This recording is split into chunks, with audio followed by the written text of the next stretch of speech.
Today, we're going to talk about the golden keys for relationship success. And my hope is that after sharing this, it's going to change your life forever when it comes to dating, mating, and relating.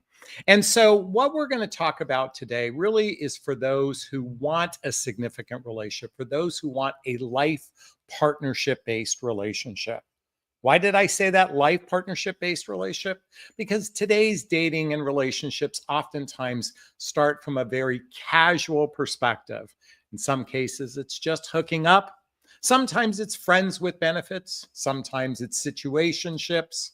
And sometimes it's strictly just a casual relationship. And a casual relationship could include some level of commitment to one another, but the reason why it's casual, it has no real direction on where this relationship is going. See, today's single person prefers to just tiny dip their toe in the water when it comes to relationships, because in many cases, and let me repeat this, in many cases, people have felt burned in their love life. They have felt like they have had disappointing experiences.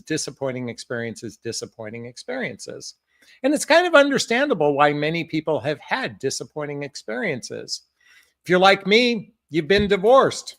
Maybe not just once like me, maybe twice, maybe 3 times. If you're in midlife, I can tell you the average person who's single in the dating marketplace over 45 years old is divorced. So roughly, did you hear that? 75%. So the reality is, in many cases, people are divorced. Some people are widowed or widowers, sure. Some have not gotten married yet.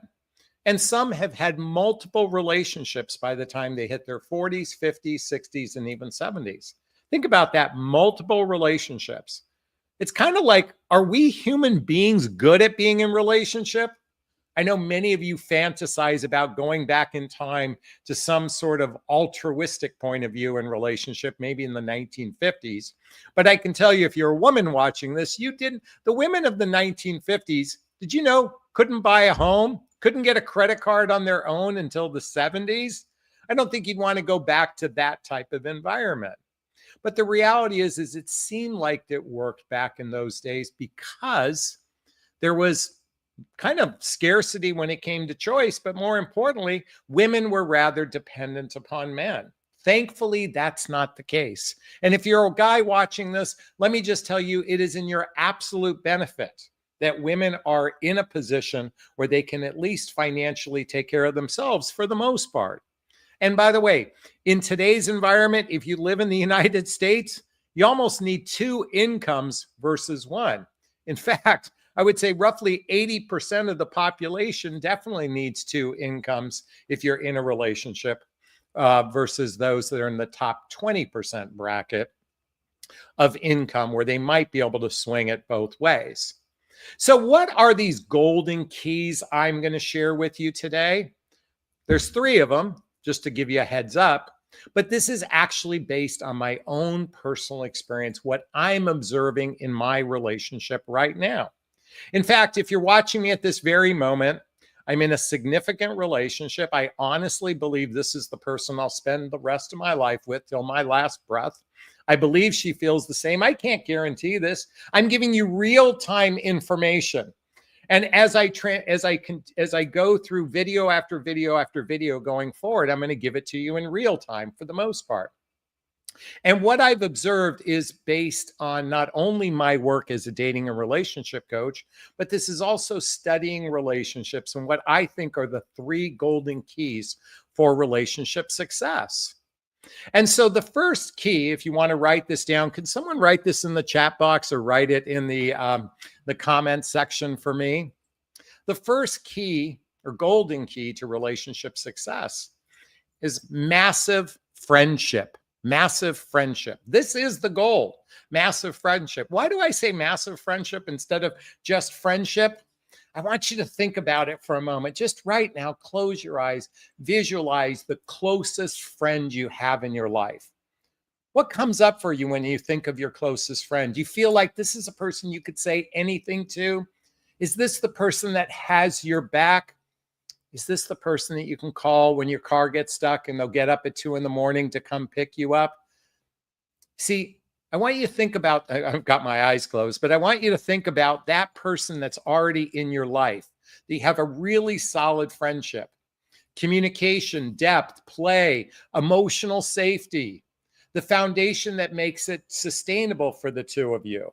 It says we genuinely like each other, not just love each other. And by the way, friendships, don't you love your friends? You might also emphasize that you're curious about one another. Or let me just say this, within friendship, you're curious about one another. Beyond the how's your day going, you want to go more deeper. If someone's having a bad day, tell me about it. I'm here to hold your hand. I'm here to be that container of love and care. But most importantly, you really, really like this person. That's why I say massive friendship. You really, really like this person. You like being with them. You share a lot of similarities. I want to share something personal with you in my relationship. Last week we went to a play, or a musical, I should say. And at some point we were walking in Hollywood Boulevard where the Hollywood stars, and we saw someone, a name, and now it just escapes me in the moment, but it reminded us of the movie Grease. And we both started to sing the line of Grease Lightning together. And we were just laughing. And the couple that we're with probably were looking at us, side-eyed, going, what is it about these two? See, friendship is about play. It's about emotional safety. It's about comfort. It's about depth. And you see, sadly today in our dating environment, and I see this so frequently as a coach, when I talk to a woman or a man who's gone through a breakup, one of the first questions I ask are, were you really good friends with one another? It saddens me how often I hear, no, we weren't really good friends with each other. You see, today's dating environment is so hyper-focused on attraction, entertainment, romance, and physical connection, well before the foundation of friendship is built. How is friendship built? Let me just share that with you. Write this down. It's built through social activities, hobbies, mutual interest. It's built through spending time with family and friends. It's built by traveling together. Teamwork building skills, both in your personal and your professional life. Intimacy, for those romantic relationships, both emotional and physical intimacy, but it's also built with conversations about the future. See, in romantic love, it's really important to talk about how did we get to where we are today? See, for those of us in midlife, if you're 40, 50, or even 60 watching this, and you're meeting someone for the first time at age 60 years old, you have a life well before you met this person. And by the way, that life has not just meaning to it, but it also gives context to who you are. So it's really important to share. How did you get to where you are today?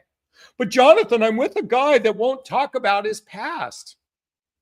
See, here's the thing. If someone isn't willing to share who they were a year before they met you, 5 years before they met you, 20 years before he met you, is that someone you want to roll the dice? But Jonathon, we have this amazing chemistry together. It's so off the charts. We'll discuss that in a moment too. But you can argue for your limitations, or you can say to yourself, you know what? I might be really rolling the dice with someone who isn't emotionally available enough to lean into a deeper conversation.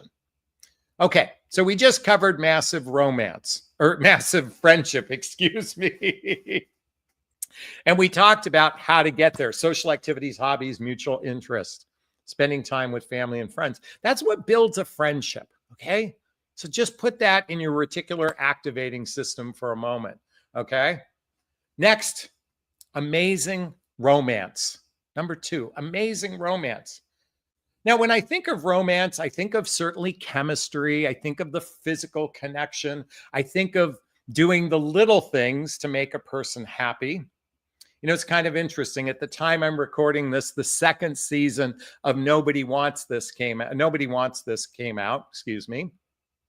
And there's a scene where Noah buys a little nightstand for Joanne. And she is over the moon excited. And then it was Valentine's Day, and he totally went over the top with romantic things for Valentine's Day. That was a little bit contrived. And she said, you know what? It was more romantic that you bought me that nightstand Then you did the bubble baths and the candies and all that kind of stuff. I don't think he bought candies, but I'm just giving you a sense of what was going on. Amazing romance. Now, what I mean by romance, I'm also talking about the physical connection with one another. Let's just face it. You can have mediocre sex and probably get by in a relationship. You can have good sex, and that's really great that you have good sex. But I want you to imagine that you have amazing sex with your partner, amazing connection with them. See, now I'm not just talking, when I say the 3 golden keys to relationship success, I'm talking about a juicy, delicious, healthy, happy relationship. I'm talking about a life partnership-based relationship where you are literally in a state of love. What does love mean? What does love mean when you say, I love you to a person? You know, to me, it means I'm here. You matter. We are important. I've got your back. I'm not going anywhere and I only want you. When I say I love you to my partner, it says I am grateful that you're in my life. When I say it cheeky, when I say I love you to her in a cheeky way, it means I really, really like you. And when I say it in a deep, meaningful way, it's really saying I am so grateful that you're in my life. Amazing romance includes words, includes doing the little things, and certainly includes having a great time in the bedroom. By the way, folks, not everyone's great in the bedroom, but these are things you can learn, believe it or not. These are things you can learn about each other. I've shot videos about this before. I brought sex experts on. And do yourself a favor. You can watch a gazillion videos on how to become better lovers and do it together with one another to create the amazing romance that will sustain a long-lasting, juicy, delicious, healthy, happy relationship. The third key, grounded partnership and its skills. Grounded partnership and its skills. This completes the Trinity. The holy trinity of lasting love, massive friendship, amazing romance, and grounded partnership. What is grounded partnership? First off, it's shared goals, it's mutual respect, it's a shared vision, it's a desire to be in a long-term relationship. You see, today's people dating oftentimes date with a short-term mating strategy. When you're dating like I had or I have, and I am now in a relationship that has a long-term trajectory. We did this from the very first conversation. And remember I said we talk about how we got to where we're at? In a grounded partnership, you talk about where you're at, but more importantly, you continually talk about where is this relationship going? It should be an ongoing conversation during the first 1 to 2 years. Now, you may not know where it's going, but at least you're exploring it from that vantage point. You're not just, hey, let's just live in the moment. Let's just live for now. Let's just be present. Sure, you can do that, but here's the tricky part. And for those guys that say this to women, I want you to know something. The minute you invest your body to someone, we become attached. Or when I say women become attached, men become attached too. Okay, so let me be clear. The minute we become attached to someone, it's rather naive to just say, hey, let's just go with the flow. I want to take it slow. You know, we don't need to know where this is going. That's fucking bullshit.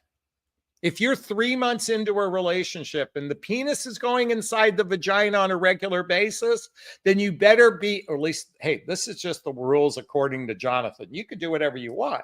But I'm saying if you're 3 months in, you know, and if you're a guy watching this, you know whether or not you have long-term aspirations. And here's the problem with a lot of you guys and some of you women out there as well. See, your relationship desire, capacity, and vision. All right, let me do it over here. Relationship desire, capacity, and vision must exceed your fears, your past hurts, and your fantasy. It must exceed it. See, sadly, it's usually the other way around. The pain, the fear, pain, and the fantasy of relationship exceeds the desire, capacity, and vision. Do you get that? And by the way, please forgive me, I'm yelling. I'm just really excited about this conversation. Grounded partnership. It's emotional maturity. It's relationship skills. It's emotional regulation, shared goals, that ability, that glue of holding hands together in friendship and romance. And the skills, the communication skills. In fact, if you haven't read the book, listen, if you're having regular sex with someone, you better buy this book and read it together, called Nonviolent Communication by Marshall Rosenberg. You better be reading it. Because guess what? Many of you human beings, myself included, have weak emotional maturity and poor relationship and communication skills. And if you want a partnership, it has to be grounded in the skills. Look, I've been scratching the ant's belly for the last 20 years to be in the capacity where I can riff this. I mean, yeah, I got a few notes here, but I can riff this. I can communicate my thoughts, my feelings in a way that can be seen, heard, and understood. Let me tell you something. Did you hear what I said? My thoughts and my feelings. Do you know, I have coached women for almost 15 years, and so many women have so much difficulty even identifying what they're feeling and then expressing it in a way that can be seen, heard, and understood. And you know what they usually wear when they're stuck? They do this. They wear duct tape. They're afraid. Because these are hard conversations to talk about your fears, your insecurities, your negative patterns, your limiting beliefs, your judgments, your projections, and how they can affect other people. We human beings are so poor at this. And yet, here's the thing. We all think it's their fault. No, it's their fault. No, it's their fault. This is the hilarious thing about human beings. Most humans can't look in the mirror and say, I'm not good at this. I invite you to say it, and it's okay to say it. I do it. I'm still scratching the ant's belly, and thankfully I have a partner where we love to talk about this stuff. So now the question is, how do we make this holy trinity, these three golden rules, golden keys, a reality? How can we make that happen? Hey, one of the things I do as a coach, by the way, there's a link below to schedule a discovery call with me to see if working with a coach is right for you. There's a link below. One of the things is learning discernment skills, learning how to ask the radically honest questions early on to determine if you're a fit with one another. This isn't easy stuff. Let me just tell you, this isn't easy. But discernment, and you've got to put, let's face it, whether we like it or not, online dating is the primary place to meet people. That's where I met my beloved. We met online. We had to go through 3 different apps to get to one another. And if you want, I can talk about that more. But we first met on Bumble, then on Match, then on Hinge, finally, before we met in person. That's okay. You know what? I have no regrets. I have only nothing but gratitude for the online dating system. I know so many of you, oh my God, you look at dating from this vantage point of how negative it is. In fact, I get reel after reel from Instagram and stories from Facebook of all the negativity about dating. And let me tell you something, if you're feeding that wolf, it's like living in Los Angeles. You'll see nothing but white Teslas. And let me just tell you a little story. I did this to myself before I met my beloved. Because in Los Angeles, there's nothing but white Teslas, okay? I don't know if the city you're in has as many as we do here. But I looked at the negativity and the disappointment, the dating marketplace is white Teslas, and I saw them all over. But you know what I was looking for? A red Porsche Cabriolet. I said to myself, if I see a red Porsche Cabriolet, I'm going to meet my beloved. I decided to feed that wolf, the wolf of the red. In other words, it's going to be something special. I see all the garbage out there, but I'm looking for the red Porsche Cabriolet. And guess what? About 8 months before I met my beloved, I saw one and had a date that night. It didn't go anywhere, but that's okay. Then a few months later, I was going out on another date. I saw a red Porsche Cabriolet. I thought, wow, this could be it. Date didn't go anywhere. That's okay. Nice person. Went out on a couple more dates. Didn't see a red Cabriolet until, I swear to God, this is an honest to God story. This is a true story. As I was driving to the restaurant to meet my now beloved, I saw a red Porsche Cabriolet drive by me, and I just thought to myself, this isn't it. I'd seen a couple, and this time I said, it isn't it. And sure enough, we had our first date, and we didn't think that there was chemistry, or we didn't think we were each other's type. Lo and behold, chemistry had been brewing between us over the next 10 days. And then we finally saw each other again, and the chemistry was ignited. And since then, we are experiencing the Holy Trinity, the three golden keys of massive friendship, amazing romance, and grounded partnership. And that's what I want for all of you. I so want that for all of you. And if I can be a part of that journey for you, sharing from my experiences, sharing my truth, I want to be a part of that for you. Has this conversation resonated with you? I'd love to hear what you thought about these three golden keys. Post a comment below and do my best to read them all in the first 24 hours. As always, if you find value in my videos, please hit that like button. Please share this video. Please subscribe to my channel and hit that notification bell so you can be notified of new videos as well. And if you want to connect with me, learning how to attract this amazing, juicy, delicious, healthy, happy relationship, links below. Schedule a discovery call. It doesn't cost you anything for a few minutes. Join my group called Midlife Love Mastery. Get my links to my website. Get my dating vows. You're going to want to read my dating vows, and then follow me on social media as well. All right, those who know my live format know it's time for Q&A. If you have a question, write the word question in the chat box below, post the question thereafter, or you can purchase a super sticker, super chat. There's a little $ in the chat box. All the monies from the super sticker, super chat goes to a scholarship fund in the name of my son, Jonathon Aslay. That's a picture of him right there with his brother, Colin. He's my son who passed away over 7 years ago. In his honor, we donate to causes like the Hoffman Process Institute and scholarships to coaching as well. And our goal tonight's $50. And guess what?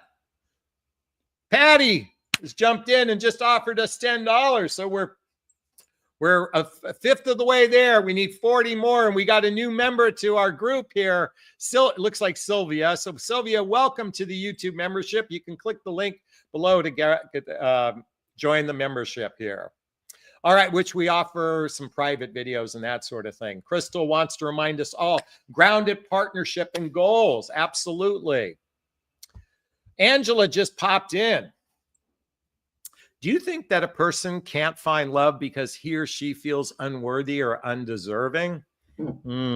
Great question. Yeah, sadly, I do. I believe oftentimes and I am guilty of what I'm about to say, Angela, but I've operated from the premise of I need you to love me so I can feel good about myself.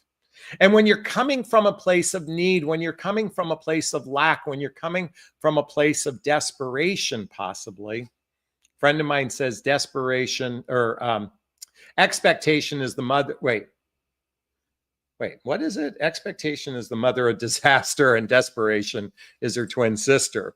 But when you come from that place of expectation, needing someone to fill your cup from a desperate place, oftentimes it causes people to make choices primarily. And then what happens is we focus on chemistry, attraction, entertainment, romance, and physical connection without ever building the foundation of friendship. It doesn't take that long to build a foundation of friendship. My beloved and I built friendship in about 10 days and 50 hours worth of phone calls. Now, we didn't have your, how's your day going? Did you have a good day? I hope you had a good day phone call. No, we unpacked our past. We shared our present. We talked about our financial status or our financial life, even in the first 50 days. Now, we didn't give, bank account numbers and that sort of thing, but we shared where we're at. Because what was happening, I have to retract that. I made a mistake. We kind of gave a little bit of idea of where we were professionally in that capacity. I should say professionally from an income standpoint. We talked more about our finances once we agreed to be in a committed relationship.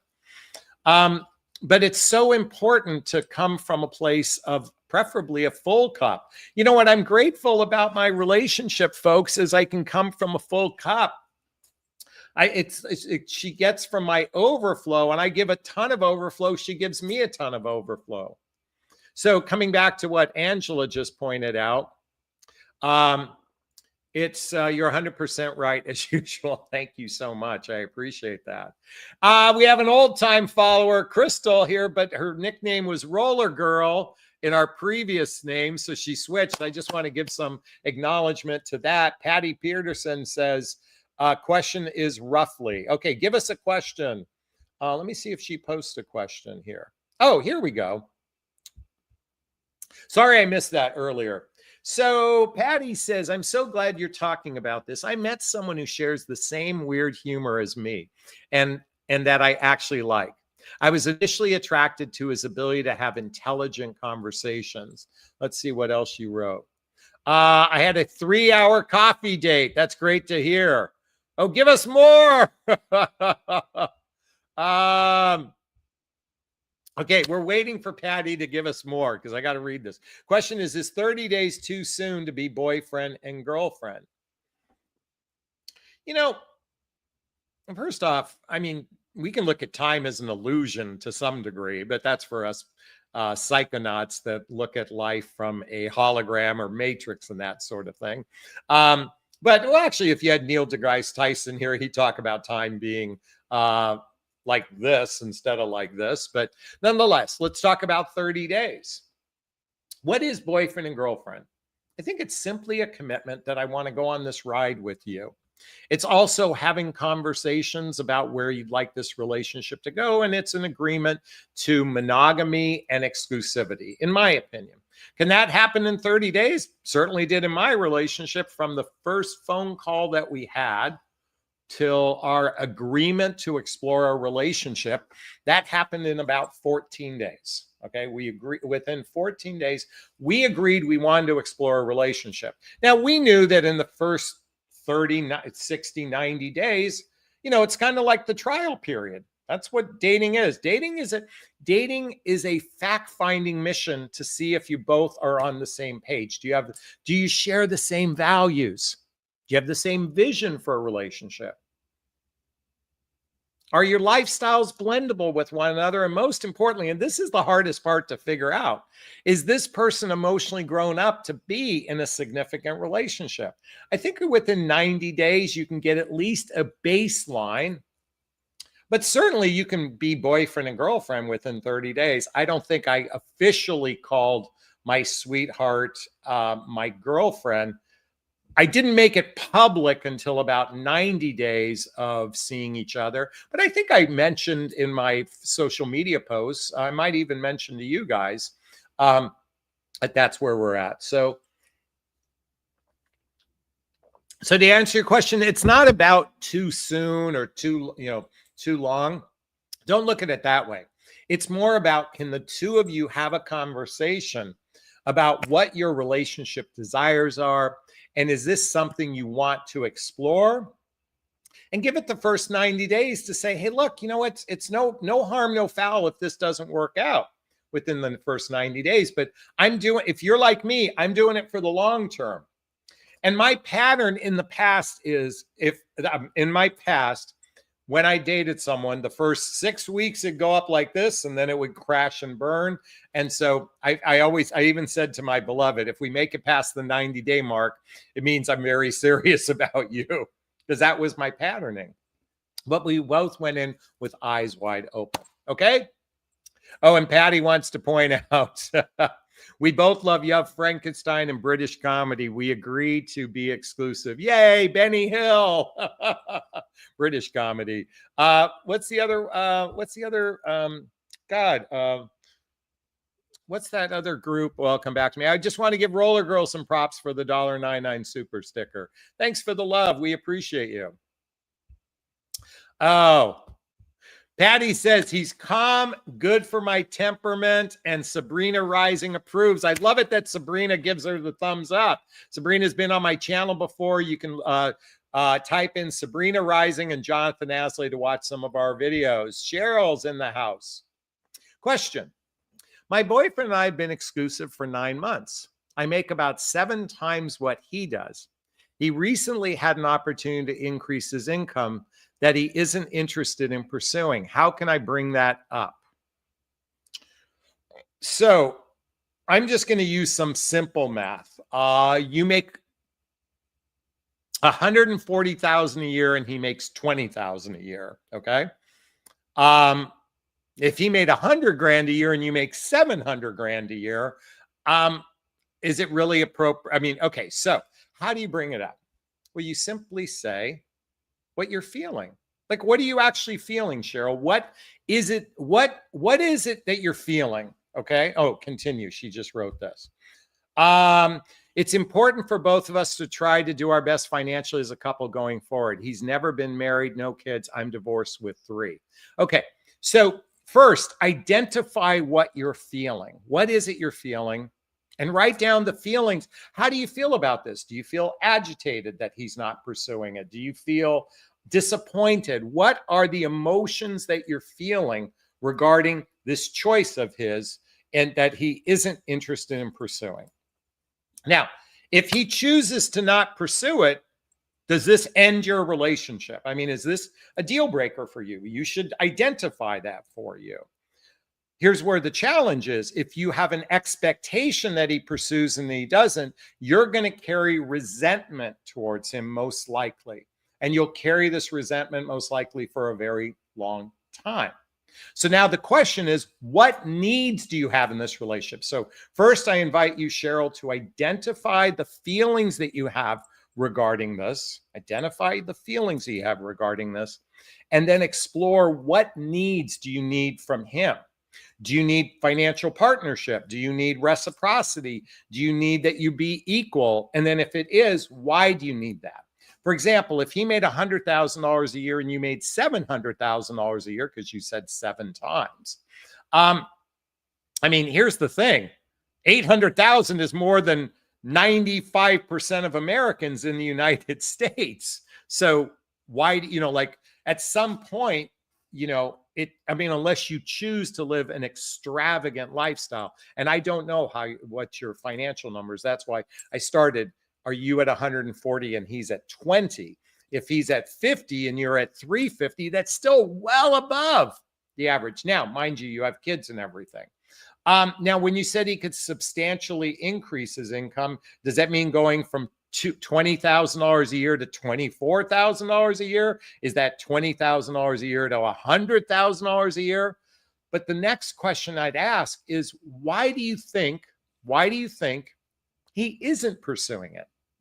Maybe it's something he doesn't want to do. Maybe that's going to be too much stress. Maybe it takes him away from the relationship.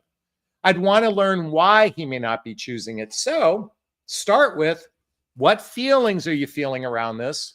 What needs do you have? And then come from a place of curiosity and say, I'm really curious. Why aren't you choosing to explore this higher income? Is there something wrong with the offer? Is it just something that doesn't fit your needs? I'd come from a place of curiosity, not from a place of pointing your finger at him. And please be careful, if he doesn't accept it and you resent him for it, your relationship is already doomed. Let me just tell you, if you're going to carry resentment over that, and I know couples been married for 15 years and they still have a lot of financial resentment between the two of them, and that is no fun. Cheryl, does that help you in any way? I hope it does. That was a great question, and I really appreciate that one, Cheryl. So thanks so much. I just got to make a note of that. Okay. Cheryl says, thank you. Angela wants to point out, I read that men can listen to a woman's negative feelings, but they don't like the drama. I want to piggyback on Cheryl's question regarding negative feelings. Feelings are neither negative or positive. I think we make assumptions about that. I had on my channel Deborah Battersby. She wrote the book Freedom Point. Okay. And really, one of the things she talks about is feelings aren't negative or positive. Disappointment is neither negative or positive. It's just a feeling. When we associate it with negative, positive, anger is a feeling that we usually assume is negative. But if you might need anger to fight somebody to protect your family, and that's a good thing. I'm using that as a crude example. So rather than looking at it from a negative, positive standpoint, I think it's great if Cheryl identifies what she's feeling. And here's the thing, if you've read my book, What the Heck is Self-Love Anyway? A Journey of Personal Development, Self-Help, and Spiritual Work. By the way, link below to get a copy of my book and all the books I recommend. Chapter 1, Speak Your Truth. Do it with kindness. In Chapter 9, if it's sincere and from the heart, you can't say the wrong thing to the right person. See, if Cheryl chooses to speak from her heart, first identify her feelings and identify her needs. That way you're having a conversation from some concreteness rather than what most people do. They vomit their communication and expect the other person to get them. So first, come from a place, know what you're feeling, know what your needs are, and most importantly, come from a place of curiosity. And I think if doing so, and by the way, this would be a great, I don't want to say test for your relationship, but it'll be a great opportunity to see how you guys navigate an uncomfortable conversation. I was in a relationship with a woman, Dr. Sherry Myers. We did a workshop together called We Need to Talk, Bringing Up the Touchy Subjects. If you want to get a copy of the workbook, shoot me an email and I'll send it to you. Just let me know. Go to my website and, anyway, or just type in jonathanaslay.com/questions and ask to get a copy of it. But we did this whole workshop about how to bring up the touchy subjects from a heart-centered place. Coming back, I talked about the book Nonviolent Communication by Marshall Rosenberg. But when you learn to communicate from a heart, by the way, this book should have been titled Compassionate Communication. When you come from a heart-centered place, having these difficult conversations will allow you to build the deep roots of trust so you can navigate the small bumps as well as the big bumps, okay? The small bumps as well as the big bumps. And again, if you want to ask me a question, I'll just type this right here. Let me just do this here. And I'll just post this here. So if you want to ask me a question, it's either question or questions. It's either one or the other. Please forgive me. Question or questions. So jonathanaslay.com, questions, and you can get a copy of We Need to Talk, Bringing Up the Touchy Subjects. And if you want to schedule a discovery call with me, there's links below to schedule a discovery call with me to see if working with a coach is right for you. In fact, if you appreciated this conversation I had with Cheryl, please hit that like button. Please share this video. Please subscribe to my channel. All right. More questions. What do you got for me? If you have questions, Angela wants to just point out very good perspective. Thank you so much, Angela. I really appreciate that. And then, as I said before, Cheryl said thank you. Thank you for that as well. All right. If you have a question, write the word question, then post the question thereafter. Or you can purchase a super sticker, super chat. Oh, Cheryl wants to point out, great points. Communicate my feelings, my needs, and stay curious. Exactly. Communicate your needs, your feelings, and stay curious. Exactly. Yay. I'm so glad you saw that. And again, if you want to get a copy of that, We Need to Talk, Bring Up the Touchy Subjects. Kind of goes in line with the conversation we had tonight about the 3 golden rules, 3 golden keys for relationship success. I should call them golden tickets in honor of Willy Wonka. So, folks, I want to continue to share with you. I find myself I find myself in love, and from a very grounded, heart-centered, calm place. I think in my last relationship, and many of you followed me in the past, I was in that relationship, but I was needy. Some of you noticed it in my videos. I was needy. I was coming from a place of fear, and even my relationship before that. And why I'm sharing this with you, what's amazing is we have, like I said in this conversation, we have massive friendship. I mean, to be the fly on the wall, to sit. I mean, we literally on a Sunday morning start having coffee at around 8 a.m. and we can go nonstop talking. I mean, literally for 12 straight hours. Number one, we go down rabbit holes and we always have to finish our points, but we go down different tangents and we do squirrels and all that stuff. You know, what's fascinating between the two of us, I think this is so much fun, is we'll watch a show like we were watching The Diplomat on Netflix. Oh my God, we were watching this one episode or series called Dark. And I swear to God, we paused it and would talk about it and paused it and talk about it. A 45-minute episode took us an hour and a half to complete because we'd have to talk about what was going on. And we had to pick it apart and we'd like, oh, let me go back and hear that again. And we were watching The Diplomat and we were like, aren't those two so cute? And we were doing the same with Nobody Wants This as well. Actually, I was more into it. I had to watch it a second time. But this is one of our quirks between the two of us. We like to unpack things. We like to talk about the nooks and crannies. And we both come from this place of radical curiosity. I'm like, I couldn't have designed a more perfect person for me. In fact, I want to share with you, I have an affirmation app called Think Up. It's an app. Oh, wait. Angela asks, do you share the same religious and political preferences with your wife? Well, she's not my wife, really quickly. She's my beloved. In other words, we're boyfriend and girlfriend. Religion, we're pretty much on target. We're spiritual, but not religious. And political, I think we're both in the center. I mean, she's a little more left of. I'm like right at center, and she's a little bit more left of center. And I'm not even sure. I just think we both believe in reasonable, common sense approach to politics. And I can only speak for myself. I can't speak for her. I truly can't stand all politicians. I mean, I don't care if they're a Democrat or Republican. I can't stand them all. They drive me crazy. I just don't like the divide. I'd really like to find unity. My first president I voted for was Ronald Reagan. I wished he knew how to cross his arm across the aisle.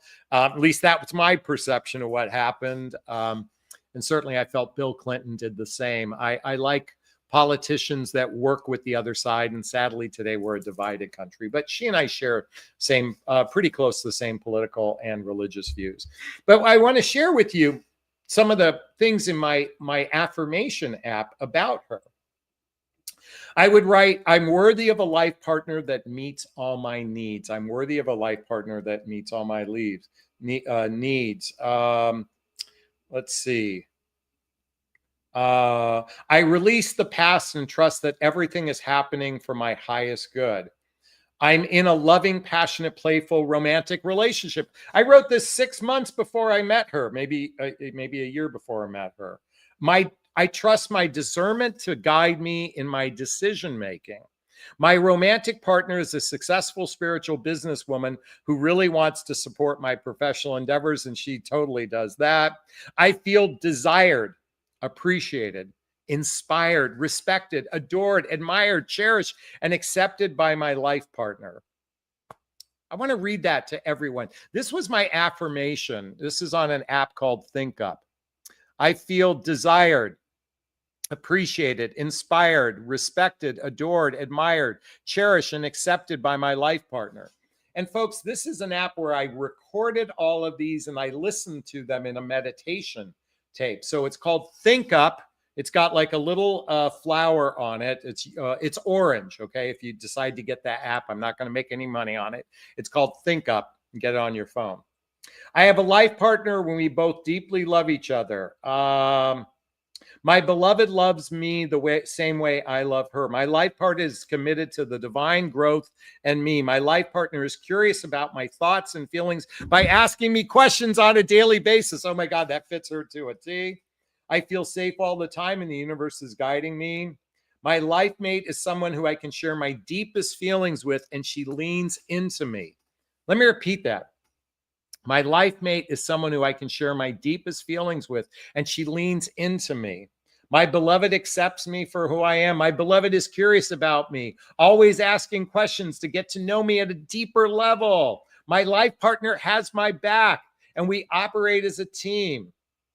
This is just a few examples of what I wrote down, and I listened to it over and over and over again. And I fed the wolf of that red Porsche Cabriolet I was talking about instead of all those white Teslas, all the negativity. I'm going to tell you, social media is feeding you with so much negativity. No wonder dating is so fucking dysfunctional. No wonder it is. You're being fed all the negativity. I'm here to encourage you to lean into your heart. What does your heart genuinely desire? Write down all of those feelings. What does it feel like? In fact, if you don't know how to do this, I invite you to get this book. It's fucking thick, by the way.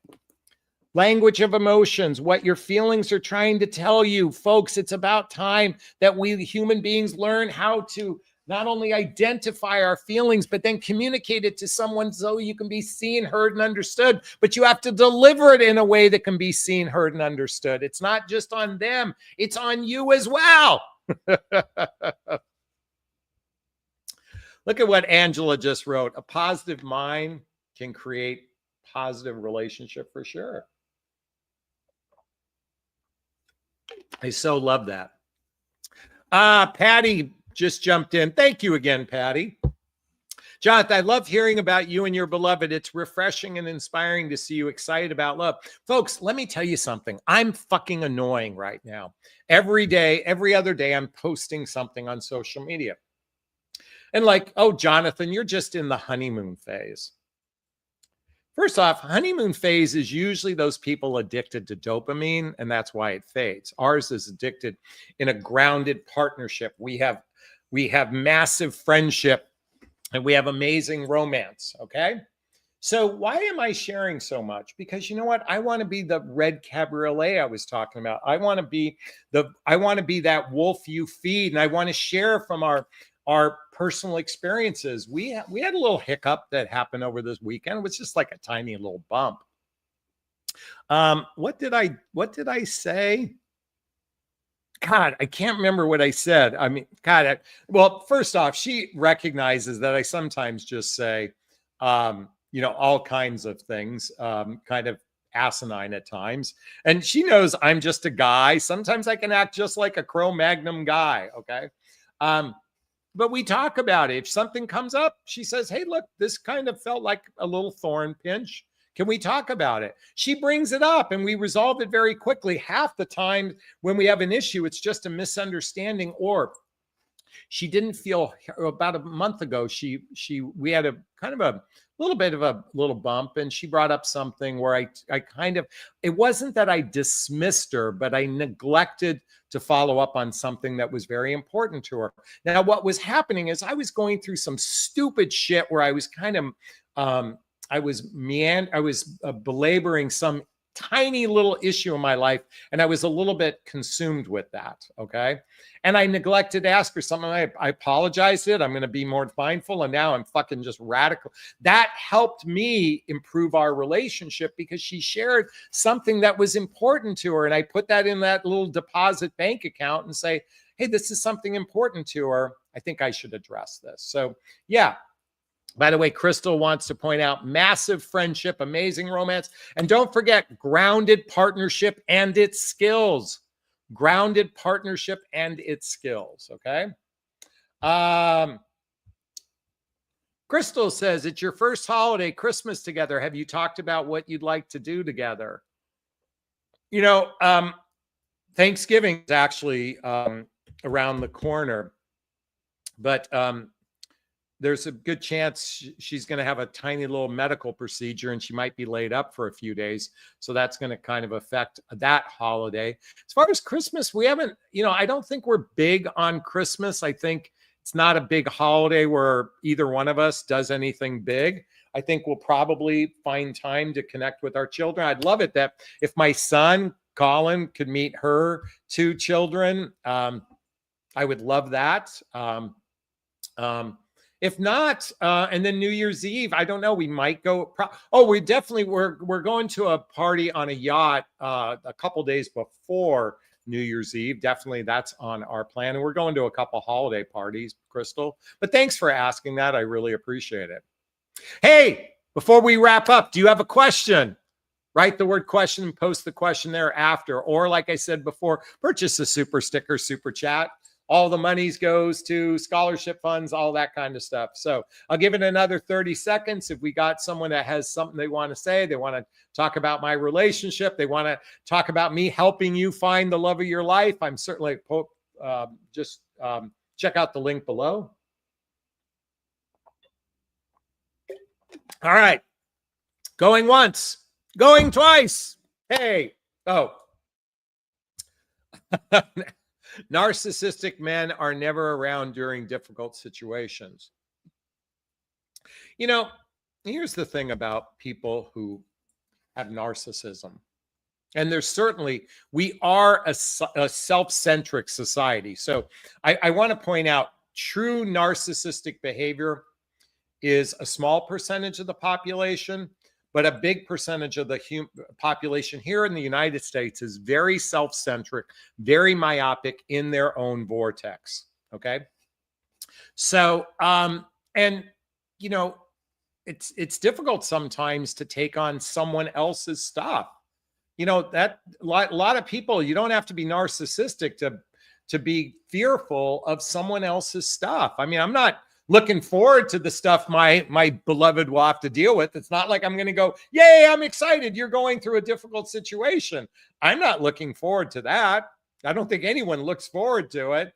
But, you know, if the roots of love have been established, if the deep roots of commitment established, you go, shoot, you know what?